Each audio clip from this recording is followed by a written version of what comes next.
Los últimos días, ayer lo decíamos, la actualidad está dominada por dos temas importantes. Uno de largo plazo, importante, profundo y muy serio, que tiene que ver la aparente corrupción. Digo aparente por ser muy delicado, porque hay evidencia de que hubo un tráfico de información, violación del secreto que debía tener un policía. Está preso ese policía. Y todas las redes que hay en torno, redes en cuanto a tráfico de WhatsApp y de información relevante. A eso me refiero, red. Y la otra tiene que ver con algo que sucedió ayer en el Senado. Y alguien dirá, ya, pero eso sucedió en el Senado, se le interesa solo a los políticos y es cómo se arman los bloques políticos. Esa es la política, los acuerdos y los no acuerdos. Los climas de negociación, los climas de acuerdo o no en la política son muy relevantes también para nuestro país. Nuestro invitado de hoy juega en esa cancha, no en el Senado, sí en la Cámara de Diputados, Gonzalo Winter, diputado de Convergencia Social. Gracias por estar aquí, muy buenas noches. Buenas noches, Matías. Bueno, partamos Gracias por la invitación. Por favor, un gusto tenerlo como siempre aquí en este estudio. Partamos por lo que sucedió en el Senado. Me imagino que usted, bueno, igual se lo pregunto, ¿estima que la derecha falló a su compromiso, rompió el compromiso de manera desleal? Sí, creo que es una situación muy triste y si bien usted muy bien señalaba al principio que a veces estas cosas son poco atractivas para el grueso de la población, sí son muy graves por lo que se transmite respecto a la palabra empeñada. Para que la gente lo entienda, quienes no están incorporados a este asunto, es que cuando comienza esta nueva legislatura, es decir, los 4 años que empiezan a contar del marzo del 2022, el Senado debe negociar, siempre tiene que ocurrir, un acuerdo administrativo. Quiénes van a estar en qué comisión y quiénes van a ocupar las presidencias, las vicepresidencias y otras cosas que son muchas, pero esas son las principales, ¿no? Y ahí hacen una estrategia de negociación en donde se dividen en 2 bloques, ¿ya? Uno que es la derecha y el resto que sería algo así como los que no son de derecha. Eso incluye oposiciones, más o menos oficialismo, etc. El negociador por parte de la democracia cristiana en esa instancia fue el senador Matías Walker, ¿ya? El asunto es que ellos deciden, miren, no estemos al vaivén de la formación de pactos nuevos, etcétera, sino que démosle una estabilidad al Senado, que es la estabilidad que requiere digamos, la República, que requiere la política chilena en este momento, y para ello dicen, miren, aquí nadie va a ganar ni nadie va a perder, sino que nos vamos a dividir los periodos, por lo tanto, 2 años van a tener presidencia de derecha, 2 años van a tener presidencia de ese otro bloque y así se van distribuyendo. El senador Coloma fue, hasta el día de ayer, presidente del Senado porque la totalidad del Senado votó por él. Sí, lo oyeron bien, el senador Coloma, cómplice no pasivo, sino más bien activo de la dictadura, recibió el voto de los senadores del Partido Comunista para poder ser presidente del Senado porque decidieron no pelear más, sino que todos votamos Álvaro Elizalde. Todos votamos por Coloma. Con los votos de la UDI republicanos. Sí, pero es que un acuerdo no funciona así, pues el acuerdo tenía 4 años. Pero no era separable. Es que usted está narrando solo el segundo, no narró el primer año. Claro, pero lo que... Elizalde con votos de la derecha, Coloma con votos de la izquierda. Exactamente. Eso. Y ahora tocaba que fuera, cierto, nuevamente el sector progresista, por decirlo de alguna forma. Sí, el PPD le tocaba. Le tocaba al PPD, que no requería... Es que más que... Lo que pasa es que después ellos se dividen, cada bloque, en la Cámara lo hacemos del mismo modo, uno frente al otro, y resulta que 2 senadores cambiaron de bloque, con eso armaron una mayoría contundente en la derecha y decidieron desentenderse del acuerdo, que es lo más delicado. A mí me da mucha pena porque el senador García Ruminot es un senador que tiene una historia súper respetable. Lo mismo el senador Coloma, pero el senador Coloma queda manchado y lo que haya hecho en su presidencia, de la cual yo tengo una buena opinión, queda manchado porque básicamente, voy a usar la metáfora, comió y no pagó la cuenta, ¿ya? O sea, a él recibió los votos y le tocaba ahora otorgárselo a los otros y básicamente hicieron algo así como una... estafa, ¿Perro por decirlo muerto, de alguna forma. Hicieron perro muerto, claro que sí. Y esto es muy delicado porque el Senado justamente tenía que transmitirle a la ciudadanía. Hay cuestiones éticas acá que yo creo que son importantes y a nosotros se nos ha hecho una caricatura sobre que trajimos cuestiones morales a la política. Yo creo que es importante que la política también educa a la ciudadanía y que la palabra empeñada vale, que vale tu honor y que tu honor debe ser relevante en tu actuar. Es algo que es importante que la política se lo transmite a la ciudadanía. Y lo que pasó ayer fue que los senadores que aparecen en cámara, o sea, que aparecen atrás mío, hay uno atrás mío, le dijeron a los niños de Chile, si usted empeña su palabra y luego le sale un mejor negocio, que significa pasarse por cierta parte toda la palabra empeñada, hágalo. Total, usted sale ganando. En ese acuerdo indicaba que en la Comisión de Hacienda debía estar a partir de hoy, probablemente, sí, a partir de hoy, sí, entre otros Jimena Rincón. Sí. Y Jimena Rincón, en tanto DC en su momento, pero salía el nombre. Yo vi el documento original con las firmas, con las moscas de todos los jefes de comité, y hoy día el oficialismo en el Senado vetaba la entrada de Jimena Rincón a esa... Yo no sé si vetaba, porque es un tema de cupos, ¿ya? Sí, y esto yo lo veo en la Cámara de Diputados porque he sido parte de estas negociaciones permanentemente. No, bloqueaban la entrada de Jimena Rincón, entonces la pero, derecha, eso explicó Macaya, usted lo habrá escuchado, dice, ellos rompieron el acuerdo porque no quieren que esté Jimena Rincón. Era un cupo de la democracia cristiana negociado por los mismos que posteriormente pasaron a ser demócratas, ¿ya? Ahora, yo entiendo que antes de esta votación, esa situación que denuncia el senador Macaya, y esto me lo dijeron senadores hoy día, incluso hablé con funcionarios de la Cámara, lo hicieron efectivo tardíamente, pero lo hicieron efectivo previo a esta votación.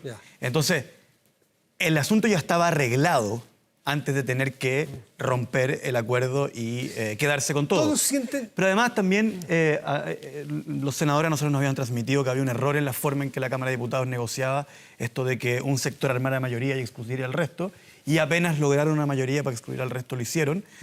Cosa que no sería tan grave si es que lo hubiesen hecho desde el principio, pero se dieron la mano y dijeron no vamos a hacer una administración excluyente, sino que vamos a hacer lo contrario. Integrado. Y por eso es que yo no apunto al senador Walker y a la senadora Rincón en esta historia, ¿ya? Creo que ellos tienen una responsabilidad pero secundaria. Aquí yo creo que la principal, la persona que queda más manchada es el senador Coloma, porque le insisto, Matías, él comió el plato y no pagó la cuenta. Ya, aquí uno puede tener aquí, si usted lo agradezco, lo despido y entra un diputado de la UDI y me va a contar la historia completamente distinta, que los responsables son los otros y en virtud de la economía del tiempo, yo quiero pasar al siguiente tema. ¿Cómo queda el clima? Porque eso sí que es lo que nos importa a nosotros. ¿Cómo queda el clima para poder negociar reformas estructurales importantes demandadas por la población? Porque hay que ponerse de acuerdo para sacar adelante los proyectos. Pues. Yo espero que esto importe poco. Porque, Matías, si bien a quienes nos dedicamos a la política esto nos resulta fascinante, hay en este momento personas que están viendo esto, que tienen una pensión que está por debajo de la línea de la pobreza, y sería para mí una vergüenza transmitirle que esta historia que acabo de contar, de que le firmó, le dijo que sí, le dijo que no, fuera más importante que va a tener un impacto en su pensión. Por eso es que a mí me dio tanta vergüenza de parte de la política cuando inventaron, de manera no falsa, sino deliberadamente mentirosa, que una frase del diputado Ibáñez le había caído mal a alguien y por eso no se podían subir las pensiones. Entonces, una persona que trabajó desde los 14 años, ¿ya?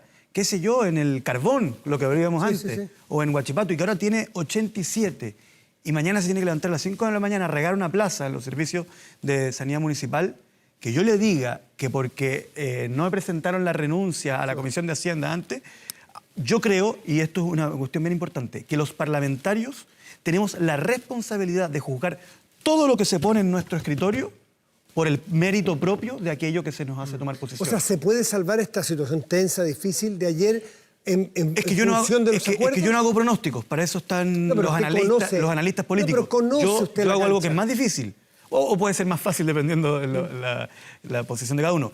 Lo que nosotros hacemos los políticos es tomar posición frente a los temas.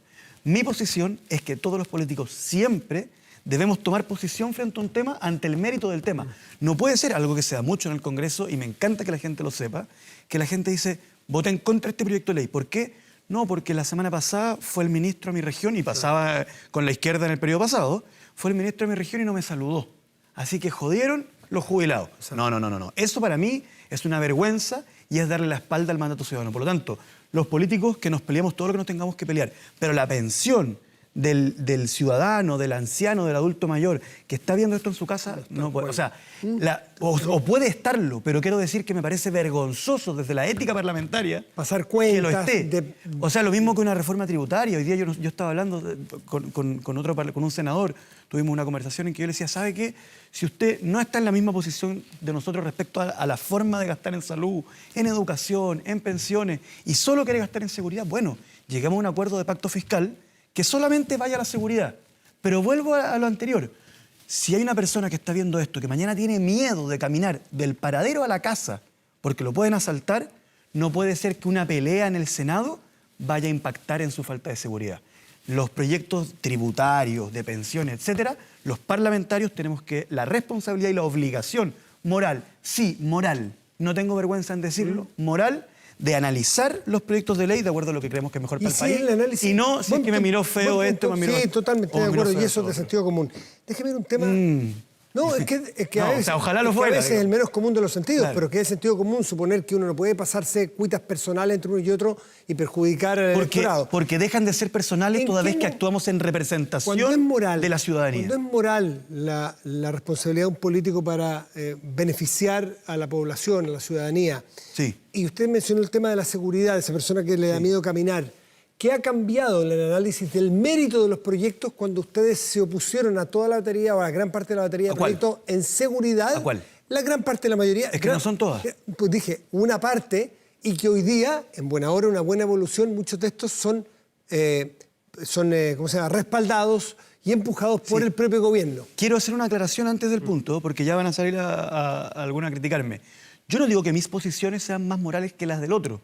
Lo que yo digo es que se puede tener diferencias políticas, pero negociar un asunto respecto de otro es lo que me parece que es inmoral. ¿Pero cambiaron en qué? Porque uno le puede decir, pero es que, Matías, ¿ustedes se opusieron a esa Matías, agenda de seguridad por estar en contra del entonces presidente Piñera? No. ¿O el mérito de las leyes? Le respondo encantado. 100% el mérito de las leyes y se lo planteo así. Yo estoy dispuesto a hacerme cargo de cada una de mis votaciones porque es mi obligación, porque yo no voto por mí, voto por la gente a la que represento. Pero yo no le puedo contestar en paquete porque yo voto por artículos. Entonces, si usted me pone un artículo y me dice, usted votó en contra de este, ¿por qué lo votó en contra? Yo le puedo decir, este por este motivo, Pero este por otro motivo. La gran mayoría de ese paquete de leyes que tiene mucho articulado en detalle fue votado por la oposición entonces en contra. Sí. Prácticamente todo. Sí, pero no hay ninguno que esté igual que yo haya cambiado mi votación. No, igual nunca están, nunca siempre. Pero la diferencia es, evidentemente, la respuesta que yo le daría... Pero me reconocerá que el espíritu de ese bloque o ese paquete legislativo está bastante presente hoy día en el que empuja la propia ministra Tobá. Pero muchas veces es que yo nunca me opuse a los espíritus necesariamente de los proyectos o a los que me opuse por espíritu. Insisto, esta conversación es un poco, se vuelve torpe en la medida en que no estamos hablando de un proyecto en particular, ¿ya? Pero la agenda de seguridad. Pero es que yo voto por la redacción de los artículos. Entonces, si usted no me dice cuál artículo, yo no me puedo hacer cargo. Y quizá me saca uno y me dice, mire, usted cambió de posición, y yo tendré que decir, ahí me equivoqué. Pero... pasemos al tema de la PDI, porque el escándalo que se ha desatado con toda justicia, porque es de una gravedad enorme. ¿Usted le da una gravedad enorme? Pero... Sí, el fiscal más o menos. ¿El fiscal nacional? Sí. ¿A usted le parece que no? Me parece que le baja el perfil. ¿Usted no cree que el fiscal o la fiscalía o el Ministerio Público No. Si le baja el perfil... No la fiscalía ni el Ministerio Público. Voy a ser más específico. A ver. El fiscal nacional, en una determinada entrevista, en una determinada frase... ¿Qué dice? Le comentan que la ministra vocera de gobierno dijo algo que es casi textual, que es lo que dijo hoy día Matías del Río al abrir esta entrevista. No, yo no importo nada aquí. Pero para demostrar que no es una locura lo que dijo, ya que la ciudadanía comparte que Matías del Río no está loco. No sé. Pero ¿qué? Y él, ¿Que hay una red? Que hay una red delictual. No, yo dije que una red de personas que se pasaban mensajes. El delito lo determinan los tribunales. Perdón, un periodista con suerte puede presentar No, pero la violación del secreto ya está acreditada, pues. Por eso. ¿Ya? No, yo no he hablado de red de corrupción. Hay una la red de sí habló de red de corrupción. Ok, yo veo una red de corrupción con toda claridad. Perfecto. Lo que a mí me parece grave es que el fiscal nacional ¿Qué dijo? ocupe la oportunidad para decir, oiga, ministra, se pone a calificar los dichos de la ministra, usted tiene que presentar las pruebas, etcétera. Primero, creo que el fiscal nacional tiene que evitar involucrarse en política. La ministra, parte de su trabajo es hablar de política. El fiscal nacional, su trabajo no es hablar de política, ¿ya? Si el fiscal nacional quiere hablar de política, que se presente a las elecciones, que por cierto, creo que lo haría muy bien como parlamentario. Pero ¿ya? Si hay un ministro de Estado que dice que conoce... Si un funcionario público sabe que existe una red de corrupción, no está obligado a entregar los antecedentes. Por supuesto que sí. ¿Los ha entregado la ministra? Pero la ministra se estaba refiriendo a los antecedentes que ya todos conocemos, pues. De hecho, ella misma en esa entrevista dice, refiriéndome a los antecedentes que todo Chile conoce, que se han hecho públicos y no públicos a través de filtraciones. El fiscal desconoce... públicos en la audiencia de formalización. Entonces el fiscal nacional desconoce el carácter delictual de las acciones que nos mostró la Fiscalía. No tengo idea qué le pasó al fiscal nacional. Creo que habla de más, que es poco cauto. Y yo le recomendaría que cuando hable de política tiene que ser más cauto porque no es su rol, porque él está puesto por toda la República en una posición para darle garantías a toda la República. ¿Cuál es el problema, Matías? Que empiezan los cuestionamientos. ¿Cuáles son los cuestionamientos? Y no quiero, por ser más cauto, engañar a la ciudadanía respecto a lo que estoy pensando. Si están... ¿Qué le voy a decir? El fiscal nacional... ¿Entró en política? Sí, hoy día sí. ¿Y eso no vulnera en la la entrevista ley? con Juan Manuel Astorga. No vulnera... No necesariamente. No Porque merita... son casos que se cruzan con la política. Si es que ha vulnerado la ley el fiscal nacional al entrometerse en política, ¿no merita algún tipo de cita al Congreso o acusación de algún tipo? No, yo estoy tomando mi posición respecto a lo que pasó. Una cita al Congreso puede ser para que discutamos de decirle, oiga, deje de meterse en política, porque cuando finalmente las palabras del fiscal terminan siendo un ataque a la ministra, se terminan siendo ocupados por la oposición, pero quiero ser más claro e ir al hueso, ¿ya? Aquí este caso es tremendamente político, independientemente de que algunos dicen, oiga, no politicemos esto. Me van a disculpar. No, tienen mucho. Me van a disculpar. Pero a los 13 días de nombrado por el presidente Piñera, le empieza a filtrar al señor Hermosilla, y el señor Hermosilla, el señor Chadwick, ¿qué cosa? No cualquier causa, insisto, esto lo he dicho en otros medios, no es que sea bocón o sanguchito de palta. Le entrega información sobre el caso Enjoy, que es sobre el fideicomiso del presidente Piñera. ¿Ya? ¿A quién? Al ministro del presidente Piñera, que además es primo del presidente Piñera. Sobre el caso Torrealba, del partido del presidente Piñera, sobre el caso Felipe Guevara, que causas en las que no es abogado el señor Guevara. Además, sobre Dominga, en donde, escúchenlo bien, chileno, Dominga, una causa en donde el presidente Piñera está como imputado, le está entregando información. Entonces esto es estrictamente político y por eso yo invito al fiscal nacional a que sea cauto al meterse en política. ¿Por qué? Porque con democracia viva, pero oiga, faltó, el fiscal... Faltó algo, 13 días antes que había sido nombrado por el gobierno del presidente Piñera eso, como claro. ministro del Interior, Andrés Chadwick. Ah, y además... Eso pasó antes, que no omitió... Hermosilla, que es funcionario de los dos gobiernos del presidente Piñera, ¿ya? Que además es socio del señor Chadwick, ¿ya? ¿Por qué...? Ya no, fue socio después de que me salió del gobierno. Sí. Ya. Sí. Pero ¿por qué yo hago este punto? Porque entonces, fiscal nacional, cuando uno empieza a ver que usted hace calificaciones de las declaraciones políticas, uno empieza a analizar y comparar sus declaraciones contra otras declaraciones del mismo fiscal. Y eso es lo que los políticos no deberíamos hacer. Porque en el caso de Democracia Viva, oiga, el fiscal nacional fue pero aguerrido, raudo, fiero, si quiere, con sus declaraciones. Pero cuando aparecen como imputados, personas o como involucrados, personas que él conoce, resulta que pasa a ser un tipo mucho más reposado, o sea, que le baja el perfil. A juicio de Gonzalo Winter, el fiscal nacional, se ha metido en política y no ha tenido un trato equitativo con los casos que indaga el Ministerio Público que él dirige. Quiero ser muy claro, no en tanto fiscal, sino en tanto opinador de la política. ¿Puede dividirse y por eso sí, se puede. Y por eso mi recomendación al fiscal, yo no lo estoy acusando de corrupto, que quede muy claro, en ningún caso. Lo que yo le quiero recomendar es que hable menos de política. Porque si no, los ciudadanos empezamos a sentir que no tenemos la garantía, toda vez que tenemos la posibilidad de comparar la actitud que el fiscal toma con un caso y con el otro. ¿Usted es de los ciudadanos que siente que no le da todas las garantías al fiscal nacional en este momento? Creo que él en esa entrevista logró que yo me hiciera preguntas que yo no debería estarme haciendo. ¿Y le da garantías hoy día cómo está llevando adelante, o que sea el Ministerio Público actual dirigido por ese fiscal nacional que usted critica? Yo confío, el que lleva adelante yo confío en las instituciones chilenas. El fiscal nacional no es el que lleva por su cuenta que dirige propia, esa institución. Él no dirige la investigación, la institución sí, etcétera. Solo que yo le diría, fiscal nacional, no haga calificativos de las situaciones políticas, porque entonces yo me veo obligado a comparar los adjetivos que usted ocupa con una causa y con otra, y luego me veo en la obligación de recordar que a una persona usted la conoce y a la otra no, y entonces yo me empiezo a ver una serie de preguntas sobre el fiscal nacional que no deberíamos hacernos, porque usted debería estar fuera. ¿A quién conoce el fiscal nacional? A Andrés Chadwick.